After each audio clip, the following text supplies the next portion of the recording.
LeBron James says he's lost respect for Phil Jackson after the 11-time NBA champion referred to him. I'm not a fan of Phil Jackson, though. It's left for LeBron that'll say, was a better ball player. I think you guys already know that. That's the past stuff, but he's not even here anymore. Phil Jackson. The man was insane.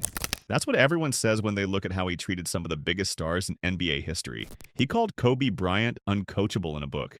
He publicly tried to push Carmelo Anthony out of New York. Scottie Pippen even accused him of racism. His time running the Knicks was a complete disaster that drove away superstars. The Zen Master seemed more like a chaos agent who terrorized players. But what if that chaos was actually genius? Because here's the truth. Jackson won 11 championships as a head coach. That's the most in NBA history. He built two of the greatest dynasties sports has ever seen. He convinced Michael Jordan, Kobe Bryant, and Shaquille O'Neal to buy into his system. These weren't scared players. These were titans who clashed with Jackson and ultimately became champions because of his methods. The real story isn't about fear. It's about how Jackson used conflict as a tool to forge greatness. Phil Jackson's coaching philosophy was unlike anything the NBA had seen before. He combined the triangle offense with Zen Buddhism, mindfulness meditation, and Native American spiritual practices. He was a direct leader. His power came from being there every single day, in the locker room, on the plane, at practice. He could challenge a player publicly and then heal the wound privately. He created team rituals like burning sage or beating a war drum during practice. He gave players personalized books to read.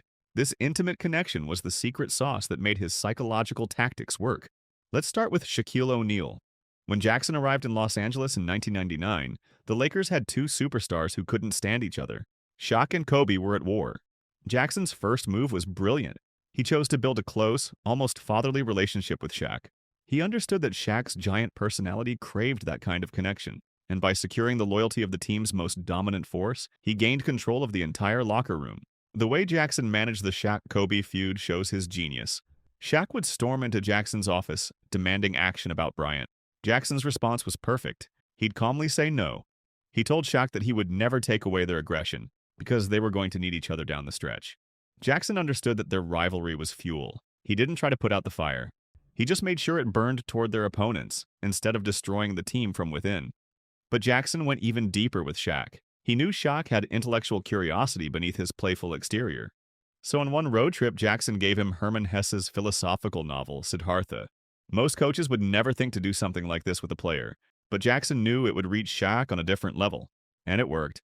Shaq came back with a handwritten book report. It was the only book report Jackson ever received from a player. Shaq wrote that Siddhartha was about a young prince with money, fame, and women, just like him, searching for self-discovery. That moment created a bond that went way beyond basketball. Which modern coach do you think has that same kind of bond with their players? Let us know in the comments. And if you're enjoying this deep dive, make sure to subscribe. Shaq developed massive respect for Jackson's leadership. He created a phrase that perfectly captured it. If the general doesn't panic, the troops don't panic. Shaq said Jackson's style was about 70% humor and 30% seriousness. This approach was completely different from the relentless intensity of coaches like Pat Riley, and the lesson stuck with Shaq after his playing days ended. He credits Jackson's teaching about staying positive and maintaining composure for his huge success as a businessman and investor. Now let's talk about Kobe Bryant. This was Jackson's most turbulent relationship. During the Lakers' first 3 championships from 2000 to 2002, Jackson and Kobe were constantly at war. Jackson believed in the triangle offense, a system that required sharing the ball and making team decisions. Kobe was a fierce individualist who wanted to take over games himself. Jackson would use film sessions to publicly call out Kobe for taking bad shots or going 1-on-5. It was designed to break down Kobe's ego and make him submit to the team, and Kobe hated it. Jackson later admitted he could feel Kobe's hatred in those moments. The breaking point came in 2004. Jackson wrote a book called The Last Season about the Lakers' messy season. In it, Jackson called Kobe uncoachable and selfish. He even brought up an old story where Jackson told a reporter that Kobe used to sabotage his high school games to be the hero at the end. Kobe never forgave Jackson for it. The book felt like a public betrayal. It seemed like their relationship was beyond repair. But here's where Jackson's genius shows through. The book wasn't just venting, it was strategy. The 2003-04 Lakers were dysfunctional. The Shaq-Kobe feud had reached a breaking point. The team couldn't continue. By writing that book, Jackson forced a decision. He blew up the existing dynamic. It was creative destruction that cleared the path for something new. When Jackson returned in 2005, everything had changed. Shaq had been traded to Miami. Kobe was now the lone superstar and undisputed franchise cornerstone. The power dynamic had shifted completely.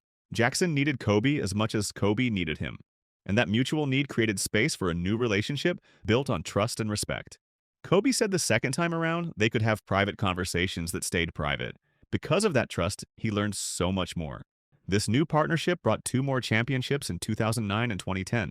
The uncoachable player and the Zen Master had finally found harmony after going through fire together. Then there's Scottie Pippen.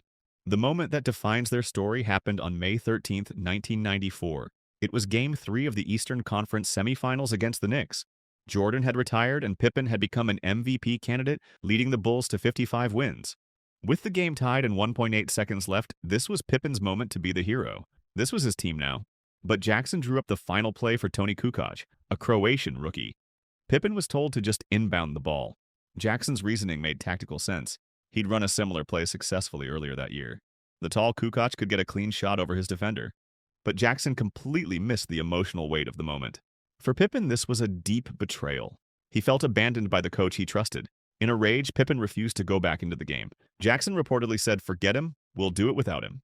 Kukoc made the shot and the Bulls won. But the damage was permanent. The roots went deeper than one play. Pippen had been angry at Bulls management for years over his contract. He felt they favored Kukoc while disrespecting him. By making that call, Jackson became the face of that organizational slight. His mistake wasn't tactical, it was emotional. He failed to understand how desperately Pippen needed validation as the leader in the post-Jordan era. Now we need to talk about Jackson's catastrophic failure as an executive. In 2014, he was hired as president of the New York Knicks. It seemed like destiny. The greatest coach ever was returning home. But it became a total disaster. The very methods that made him a coaching genius destroyed him as an executive. The key difference was distance. As a coach, he was there every day building relationships. As an executive, he was removed from the locker room, and his psychological tactics became toxic without personal connection. His worst moment came in November 2016. In an interview, Jackson talked about LeBron James wanting special treatment and complained that you can't hold up the whole team because LeBron and his mom and his posse want to spend an extra night in Cleveland. The word posse created an instant firestorm. LeBron and his business partners Maverick Carter and Rich Paul found it deeply disrespectful and racially coded. LeBron said the only reason Jackson used that word was because they were young African Americans trying to make a difference. He pointed out that Rich Paul was a certified agent and Maverick was a certified business partner. They had built a business empire. LeBron said he lost all respect for Jackson. Their relationship dropped to 0. This showed Jackson was completely out of touch with the modern NBA. As a coach, his critiques stayed inside the team. They were internal motivational tools. But as an executive commenting publicly on another team's superstar, his words sounded like an attack from an out-of-touch establishment figure. He failed to understand the cultural shift happening in the league. Player empowerment was the new reality. LeBron and his partners symbolized that movement. His handling of Carmelo Anthony was equally bad. Jackson believed Carmelo could thrive in the triangle offense, but he quickly grew frustrated and started publicly criticizing Carmelo for holding the ball too long. Instead of working together to find solutions, Jackson launched a public campaign to push him out. He told the New York media repeatedly that Carmelo would be better off somewhere else. Carmelo said they only spoke face-to-face maybe twice during his final season. He felt completely unsupported and pushed out. Jackson also alienated Kristaps Porzingis, the young Latvian star who was supposed to be the franchise's future. Porzingis grew frustrated with the constant dysfunction and organizational drama. In April 2017, Porzingis skipped his exit interview with Jackson. It was an unmistakable message that he'd lost faith in the leadership. A smart executive would have immediately worked to repair things. Jackson did the opposite. He felt disrespected, so he retaliated by publicly shopping Porzingis in trade talks before the draft. It was petty and self-destructive. The fan base was horrified. The thread connecting these failures was simple. Jackson tried to coach from the executive suite. The psychological tactics and rigid ideology that worked in the intimate pressure of a championship locker room became toxic from the remove of the front office. His public critiques weren't motivational anymore. They were damaging media narratives that destroyed player morale and trade value. His insistence on the triangle offense wasn't a unifying philosophy. It was an outdated mandate that proved he was out of touch with how the game had evolved. As one observer said, "You can't coach from the executive's chair." Pat Riley understood that. Phil Jackson did not. So what's Phil Jackson's legacy? As a coach, he was an absolute genius. His 11 championships will likely never be matched by anyone. He was a master psychologist who understood that with transcendent, difficult personalities, harmony isn't always the goal. Sometimes conflict is necessary. He harnessed conflict instead of avoiding it. He managed giant egos. He convinced the greatest individualists in basketball history to subordinate themselves to a team system. His methods, that unique blend of spiritual philosophy and psychological gamesmanship, were perfect for the intense, enclosed world of a championship team. In that specific context, he was unmatched. But his Knicks disaster is a cautionary tale about the limits of genius. His methods were so dependent on daily presence and personal connection that they became destructive when applied from an executive position. He failed to adapt when the environment and the culture of the league evolved around him. The Zen Master was a master of the locker room, not the boardroom. His legacy is dual. It's a monument to coaching greatness and a blueprint for managing super teams.